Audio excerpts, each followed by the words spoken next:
ini adalah korban, kami menduga bahwa itu adalah korban trafficking karena ketika kami telusuri dan kami tanyakan kronologis kejadian kepada keluarganya, ternyata di tempat itu telah berkumpul beberapa orang anak di bawah umur yang berasal dari kota-kota lain selain kota Makassar.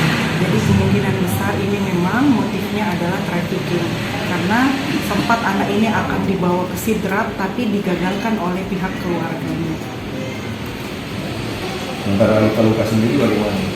Jadi untuk sementara ini yang dilakukan oleh Dinas Pemberdayaan Perempuan dan Perlindungan Anak Kota Makassar bekerja sama dengan UPTD PPA Kota Makassar, kami melakukan pemenuhan hak dalam hal kesehatan dulu. Yang kami utamakan adalah bagaimana pemulihan dari anak RN ini, termasuk di dalamnya adalah pemulihan luka-lukanya.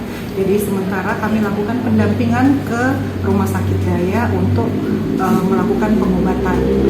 Untuk trauma si anak ini kami akan melakukan pendampingan secara psikolog.